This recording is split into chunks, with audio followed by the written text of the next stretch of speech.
Hello, everyone. We are live at 5 here at Broadway.com. It is Monday, July 22nd. I'm Paul Wontorek. And I'm Ryan Lee Gilbert. And we're joined by Caitlin Moynihan. Hello. And, oh my God, Ethan Slater's here. Ethan Slater is here. That's right. We love Ethan Slater. He's here to talk all about his upcoming his show at Feinstein's nightclub 54 Below. debut. Yeah, absolutely. Yeah, very exciting. And I also want to point out, Ryan and I are wearing the same colors. Yes, We're both wearing top blue to shirts bottom, and yeah. brown. You can't see the pants. It was a Monday look. But we are wearing pants. And they're the same color. And on that note, You know. Let's do today's top 5.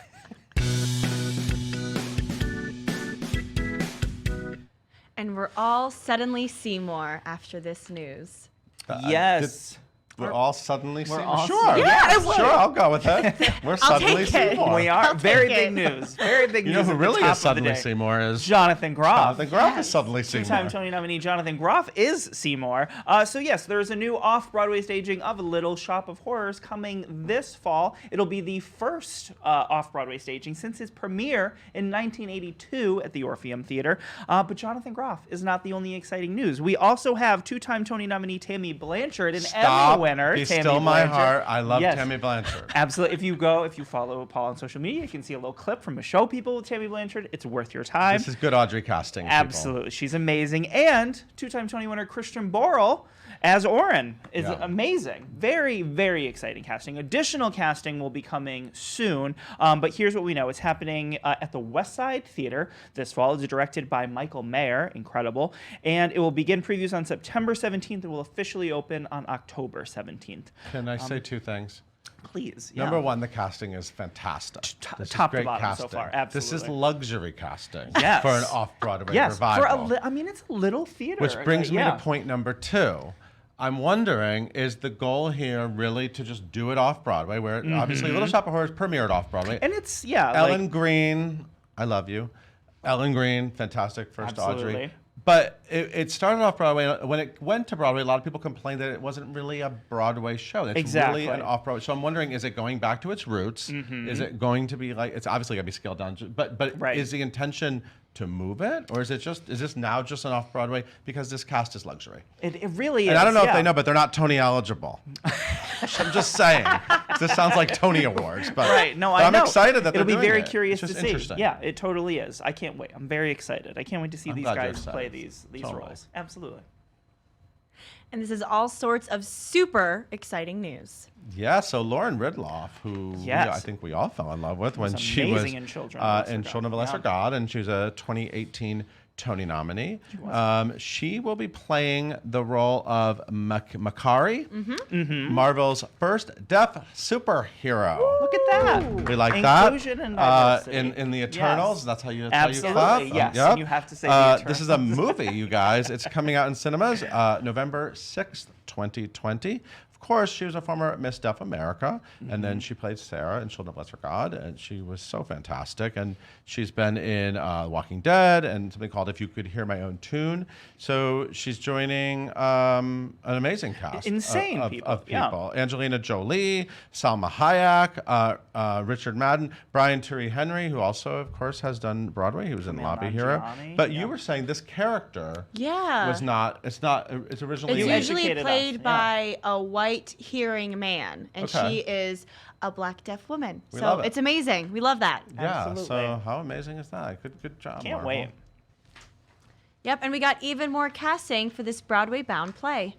The Great Society is coming to Broadway. This is, of course, the follow-up to All the Way about Lyndon B. Johnson. We found out last week that some major stars were joining. You have Brian Cox as LBJ, Mark Kudish, Richard Thomas, and Grantham Coleman making his Broadway debut. And now we know that joining them are Tony nominee Bryce Pinkham as Robert F. Kennedy, Emmy winner and Tony nominee Gordon Clapp as J. Edgar Hoover, and Tony winner Frank Wood as Senator Everett Dirksen, who I'm not super familiar with. I follow politics Well, we all pretty know. well, I but didn't know Bryce Pinkham was a Kennedy now. he's a Kennedy. But we Yes, still talk stuff. absolutely.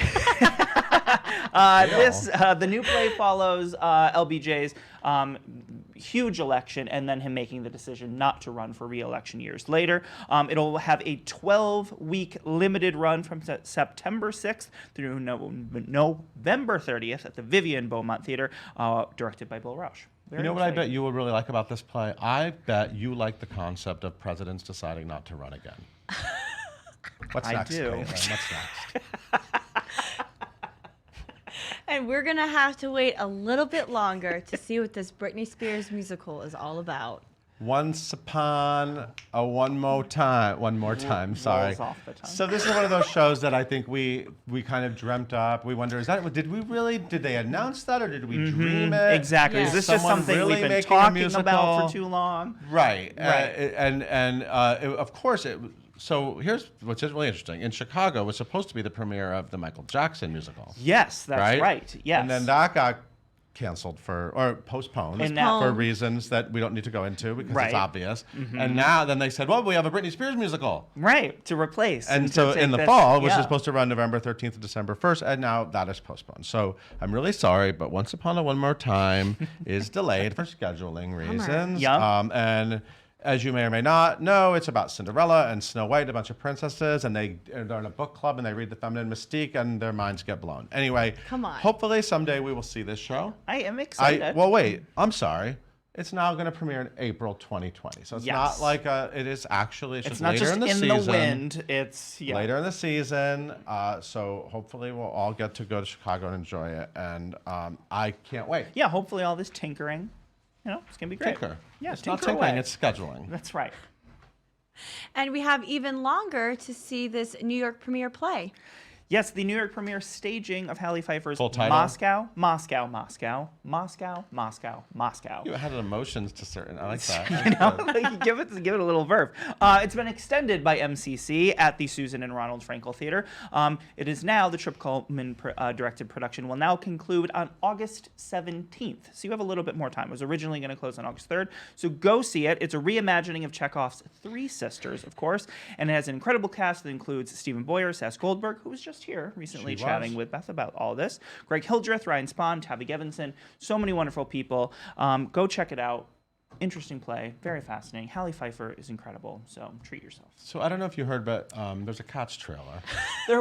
There's a Cats trailer. Since we last spoke, Yes. there's been a Cats trailer. Yeah, so there was no Live at 5 on Friday. Every and outlet in the world has written about the Cats trailer. A lot of them very mean. a lot of them, yes, lots mean-spirited. of poking fun. Here's the interesting thing about the Cats trailer. So we all fell in love with the behind-the-scenes footage. Yeah, And we're then very the trailer intrigued. came out, and suddenly it was all real. Yeah. The footage behind the footage was like, it's going to be magical. And then suddenly now we could just see what it will look like.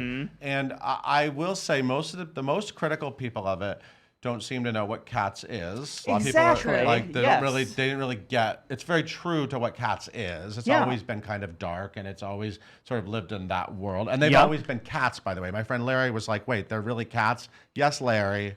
The show that's been around as That's long. called Cats. It's about cats, and they sing songs. So all I will say is I'm withholding judgment. Yeah. But the one weird thing was the proportion. So sometimes the cats were this big. Yup, right. Sometimes in they're compar- like this big. Yeah. So there seemed to be. Some fantasy elements maybe happening. Who knows? Yeah, I can't quite tell. Yeah, and also like lot of special effects. some of the it's gonna be interesting. It's gonna make like $1 billion, but that's Well, it's an event. It's definitely a Christmas event. absolutely. We're all the gonna other need thing to go is see it. they showed us a lot of it. They could have They gotten away with did, just showing yeah. like 30 seconds of it, but they actually showed a lot. Full-on trailer. Yeah. Also want to say Ricky Rojas.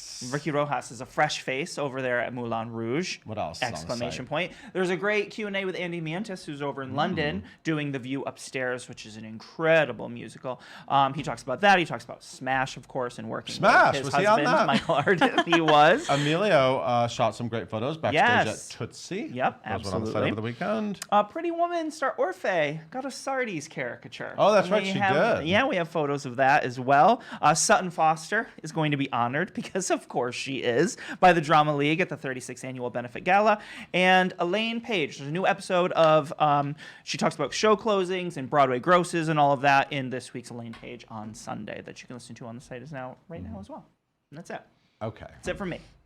now because Ethan Slater's This here, is and we Ethan- need to talk to Ethan him and Slater's find show out here. what he's up to. Caitlin, tell everyone about today's guest. Gladly. Yes, we have Mr. Ethan Slater here. He is about to do his solo show debut at Feinstein's 54 Below. It's one of our favorite little places to go. And he has that on August 1st and 2nd. He was Tony nominated for her starring turn in SpongeBob SquarePants. He also appeared in Baghdadi, Nassim, and Diner. He did a one-night stint and Significant Other at the JCC, which we were all huge fans of. Highly recommend. He recently released his debut EP called Wanderer. He has a bunch of original tunes out there, so be sure to go take a listen. Follow him on social media at Ethan Slater, and please leave all of your questions in the comments below. Please welcome Ethan and Paul. Thank you, Caitlin. I have to say, the phrase "a one-night stint with a significant other" could be taken a lot of different ways. That's a really good point. Yeah, that's a That really was good actually point. a play, and you Yeah. did a reading of that. Fantastic. That's another play on One Night Stand. It's a Yeah. but I love that play. Most It of was the so fun to Broadway.com do. staff was there. I missed. Yeah, I was that out was of town, but amazing. everybody was very excited. Anyway, we love you here at Broadway.com. Thank you. How you doing? I'm doing good. I'm really happy to be here. Yeah. I'm, No, yeah, it's all exactly. right. Yeah, thank you. Gearing up for this 54 Below Yeah. show that I'm doing. It's 2 nights, August 1st and 2nd. Right. And this is a thing people do. it's a thing people do. And you said, "Well, I'm a person, and I got to do it." Yeah, well, some version of that. I've been writing. I write my own music, and Yeah. I have a bunch of different versions of music projects. Whether it's I have a couple of stage musicals.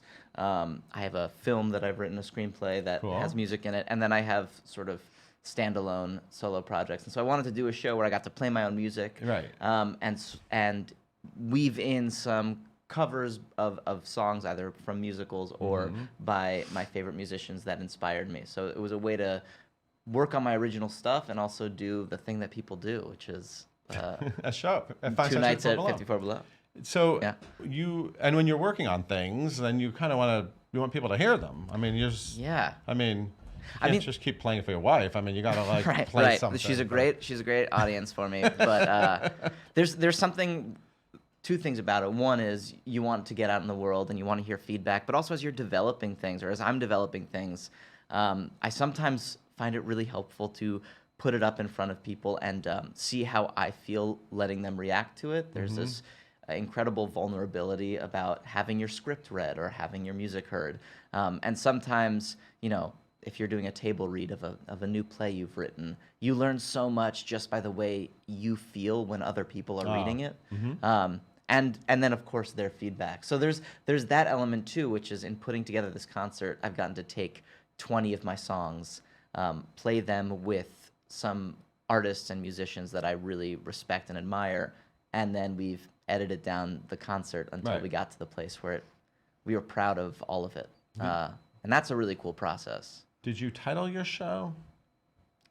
I didn't notice the didn't. title. I didn't Some title people it. spend a lot of energy I putting up know. a wacky title. I had there's this sort of pseudo title that you'll see on the website, which is like Why I Write. Oh. And to Why be do totally people honest, and this may reflect poorly on me, but I hope it doesn't. I didn't realize I was titling it that. I thought I was saying like, this is what my show's gonna be. It's gonna be like Why I Write, Why I write what I write.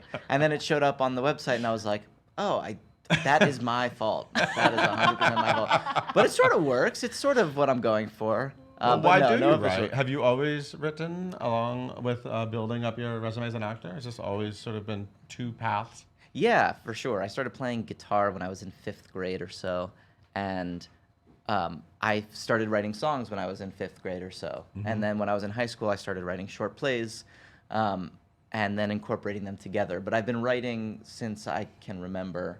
I don't have a very good memory before 5th grade. It's a big character flaw. But I know it's something that's always been a part of what I love to do. Are any of the songs that 10-year-old Ethan Slater wrote still in your repertoire? Not actively, but there is one that I pull off of the bookshelf every once in a while just for laughs. It's called Extra Mile. Ooh. And it's incredibly silly. I mean, it's not silly. It's heartfelt and emotional, and I think I'm very proud of 6th grade Ethan for writing it. Yeah. But it's one of those things where you play something that meant something to you at a different time, and you're like, it feels very foreign. It feels silly to do. Yeah. By the way, Extra Mile, not a bad name for a 54 Below show. You know what? Just throwing it out I should send an email. Let's change the website. That's a good call. So a lot of the people watching, and the reason why the entire Broadway.com staff adores you is because you played SpongeBob SquarePants. Yeah, I Do you remember did. that? Vaguely. Yeah, still- it was all a blur. It was a, Do you still have the big yellow rubber costume? No, you don't. But you didn't wear one. You didn't wear. Did you get to keep anything? gotcha. Did you keep anything from SpongeBob? I did. I have my shoes. Okay. And I actually wore them doing a reading recently, and it just felt so natural and so good. I was, love that. When I did the Camelot reading, I was wearing my Leduca shoes that look like fluvogs. Wow. Which is a lot of words. What them. what was the recovery process like after SpongeBob ended? Obviously, that was a huge project for you. Yeah. It really elevated you in the Broadway community, Tony nomination, amazing reviews, and adoring fans, a lot of them who work here, myself included, by the way. What was it like? And then, it closed. People didn't want it to close. People were upset. Yeah. The fans get really passionate about the things that and right now they're dealing with a lot of things closing. a lot So happening, let's I be get really it. sensitive to people Yeah. because people are really upset right now about closing. course. But it's show business and it happens and then you move on. So what happened immediately after? Did you go on vacation? And what's it been like the last year? And sort of you kind of have a new status in the Broadway scene. People know you now, and you've done a lot of readings, and there's a lot of things happening. How does it feel? It's definitely a different thing. The first thing that I want to speak to is it was an interesting experience for me to close SpongeBob because it made me aware of how much the show actually belonged to everybody and how much these shows. Sure, it's the place that we went to work every day, and it meant a huge amount to me and to everyone in the cast, but it meant that much to a lot of people, and that became really clear in the passion that we were seeing online and on the street when I walked through Times Square. And people still come up to me and tell me that it closed too early, and I agree. It was heartbreaking. But it's been an interesting year since then. Did you go on a good vacation, first of all? Not right away. I got married. Oh, yeah. I had an amazing wedding, which was wonderful. It was. Congrats. Thank you so much. That was 3 days off, but basically the week we closed, I started working on another show. I did a TV show, and I was working for the 6 weeks leading up to the wedding. I had 3 days where I went away, and on the drive up to the wedding, I got a phone call saying, "You've got a big audition on Tuesday morning. Can you be there at 8:30 in the morning?" And my wife was sitting in the seat next to me, and we were on speakerphone, and I was getting ready to say no because priorities, and she goes, "He'll be there." I was like, "Oh, all right, she's great." So I've taken a little bit of time to myself, surely, but it's actually been pretty busy in a very different way, which has been great. But I will say my body crashed pretty hard. Yeah, I'm sure. I changed. I stopped my restrictive diet, and I was just eating whatever I wanted to, and then I was getting sick because of it, and it was great, and it was so worth it. It was all great. Yeah. And then it's been a journey back. Back to health. Yeah, back to health. So I'm working on it. Well, welcome back to health. Thank you. It feels good to be here. You have a little facial hair going on. Do it. Yeah. Because you can just be like. Because I don't have to shave every day. Yeah. It's a beautiful thing. Yeah. This is a solid 3 days growth. Congratulations. Thank you so much. I'm very proud of you. Thank you. Yeah. Yeah. My facial hair is not something that I'm super proud of. Just because it doesn't really grow in, but I try sometimes. Yeah. I really do try. Yeah. It's good. My dad has this incredible beard. I sense the commitment. Thank you so much. Yeah. Thank you. So you're writing all these things. Anything specific you want to talk about, or anything that you're especially excited about, or we'll share with your audiences at Feinstein's 54 Below? Yeah, I've got a couple of things that I'm hoping to be able to talk about more soon. But in the show, I'm going to be doing a section of songs from a musical that I've been working on that is in development. Okay. I'm writing it with Nick Blaemire. Oh, I know Nick Blaemire. Who's amazing. He's going to be finished there, right? Falsettos. Well, he's going to be there on Thursday, yeah, on August 1st. With Lily Cooper, who will also be there. Who's incredible. Yeah, she's amazing. She's Nick's doing amazing. well. She's doing great. She's doing great over in Tootsie. Nobody's surprised. She's the best. She's the best. And then my good friend Ari Brand, who was in My Name is Asher Lev, and we did Diner together. Right. Mike Dobson, who is the guy who made all the sounds in SpongeBob. Oh, okay. Yeah, so there's a really good crew. Cool. And So you're writing a show with Nick. oh, right. So I'm He's running a very show with talented Nick, writer. incredibly talented writer and performer. Just got back from doing falsettos. Right. And that show is called Edge of the World, and it's about a young boy who was raised in near isolation in rural Alaska, and uses his imagination to cope with his loneliness. Which it's a fun show. It's a funny show, but I think, as you can tell by that one sentence synopsis, it has some intensity to it. Right. But I'm really excited to share some more music from it, and hopefully continue the development in a way that people can see soon. Nice. It's nice to when you're an actor. It's nice to have these different outlets. Correct. I mean, Yes. it sort of keeps you healthy, Yeah, it really does. I mean, mentally healthy. it's definitely. I've been talking to college students and high school students over the past couple of years, Yeah. and they often ask for advice. And one piece of advice that I find myself giving is to find a way to control your creative impulses and to have control over them. And for me, that's writing. It's writing music and writing screenplays, and it's really important to me that if I don't have an audition that day, I can sit for 8 hours and write, and Yeah. I feel like I'm getting a lot out of it. Yeah. But also, it makes me a better actor, and acting makes me a better writer. So it all helps each other. And whether it's art or photography or, anything, Yeah. I think it's important to have those outlets. Right. At least it has been for me. Didn't I read that you're also singing from some of the shows you did as a kid? Is that a thing? Yeah, we're finalizing that set list. Oh, okay. Because there's a lot that I want to do, and There's a lot of options. Well, it turns out 75-minute show is not nearly enough time. Right. Because I want to sing from I did some really awesome shows growing up that were super fun, and I want to sing from the producers, Okay. and from Pippin, Right. and from You're a Good Man, Charlie Brown, Right. and we'll see. I did Fiddler on the Roof in Hebrew, not Yiddish, but Hebrew, but Wow. close, Wow. similar. Wouldn't it be amazing if there was a competing production in Hebrew, like right now, like Wow. all these competing fiddlers? Do you think that the audience can sustain 2 non-English fiddlers? You know what? Who knows? I mean, Yiddish Fiddler, Yeah. it's amazing. And Tevye in that? Steven Skybell. Oh, of course. So good. Honestly, I have to say this. I went to see it recently, or a little while ago, and he comes out and he just did like his Tevium. You know the Tevium. booth, Yeah, that thing. And everybody has like their slight different version of it, and Right. he did it, and I couldn't tell you what it was exactly, but I immediately started crying Wow. because I was like, oh, it's so authentic feeling and beautiful, and he's such an amazing actor. Wow. So- Tears. Got tears out of Ethan Slater. Multiple times. Yeah.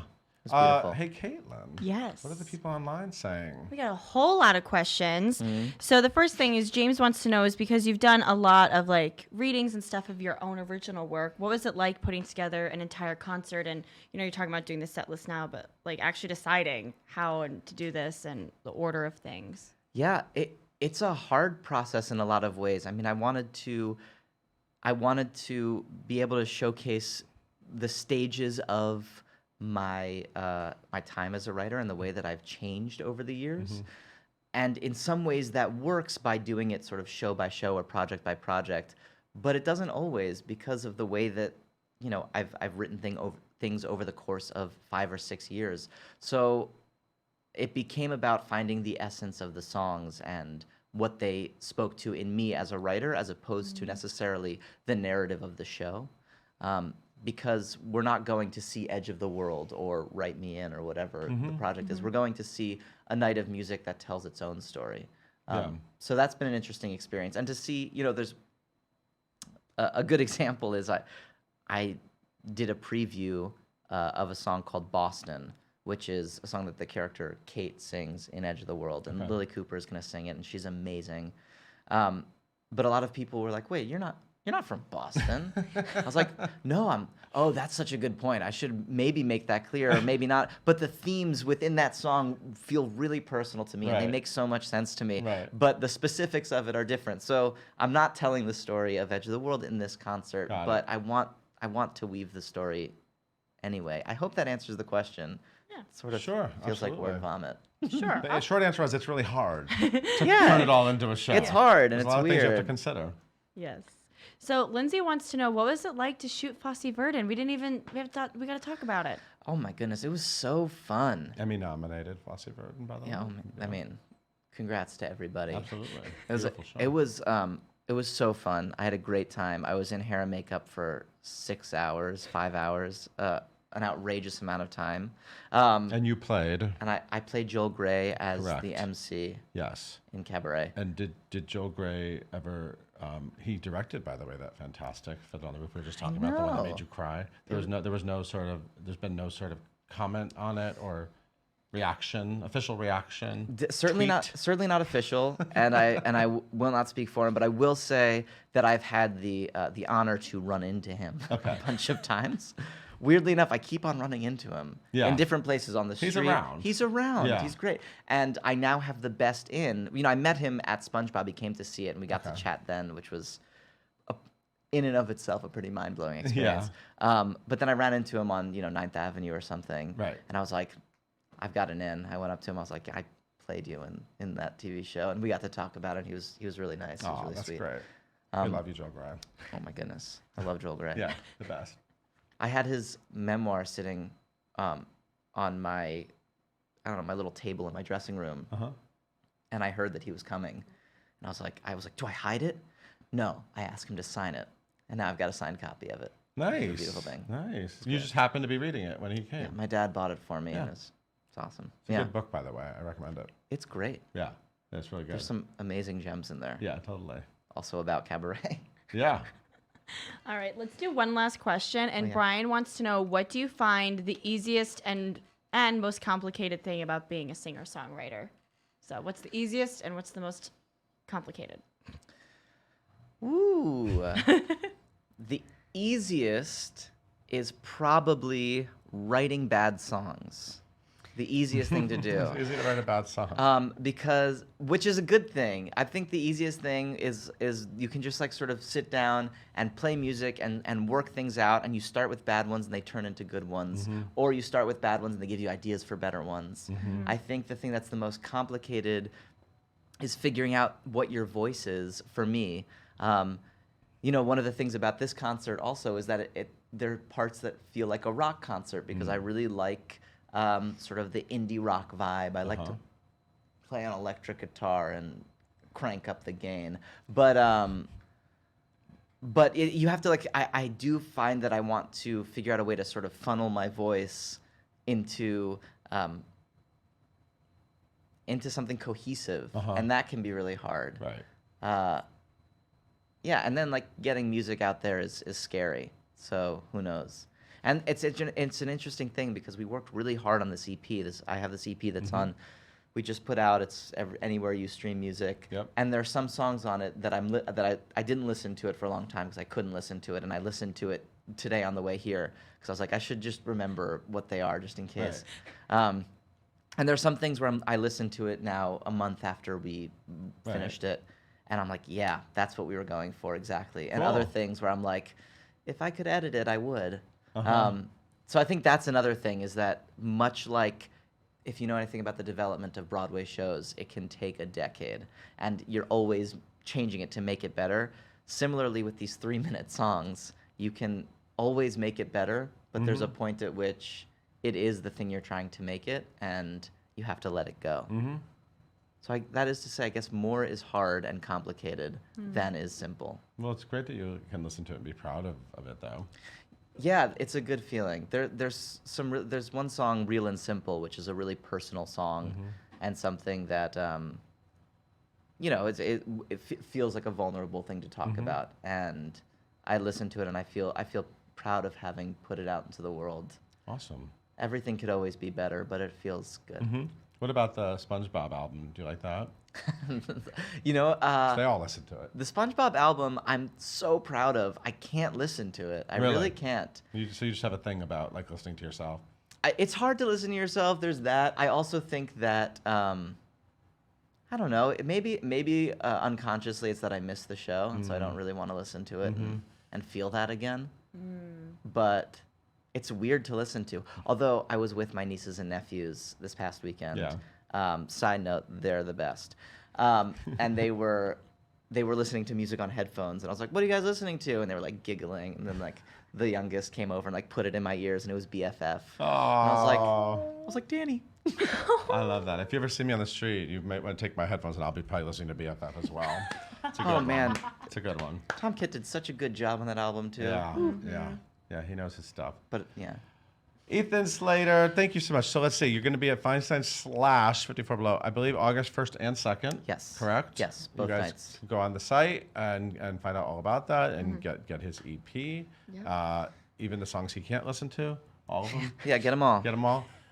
Thank you so much. I can't wait to hear more about all these projects. I can't wait to tell you more. And I can't wait to see where your facial hair is at next time. It's gonna be a full. It's gonna be real good. Thank you so much for watching. Caitlin, why don't you take us out? Thank you guys so much for tuning in today. We're live at 5 every single weekday here on Facebook. You can listen to us wherever you get your podcasts by searching for #live@5 and hitting that subscribe button. Be sure to tune in tomorrow when we talk to Christina Alabado all about Mean Girls.